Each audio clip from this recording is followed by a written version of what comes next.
میخوام 4 تا دلیل بهت بگم که چرا باید توی خونه‌ت یه تابلوی دستساز داشته باشی. 4میش از همش مهمتره.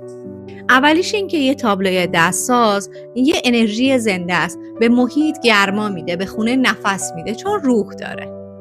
دومیش، هیچ دو تابلوی دستسازی توی دنیا کاملا یکی نیست، هر اثری امضا و هویت خاص خودشو داره. سومیش، یه تابلوی دستساز روی دیوار خونه‌ت دیگه یه تیکه دکوری توی خونه‌ت نیست، یه تیکه از فرهنگته، از اصالتت، از هویتت که روی دیوار خونه‌ت داری و هر روز بهت لبخند میزنه.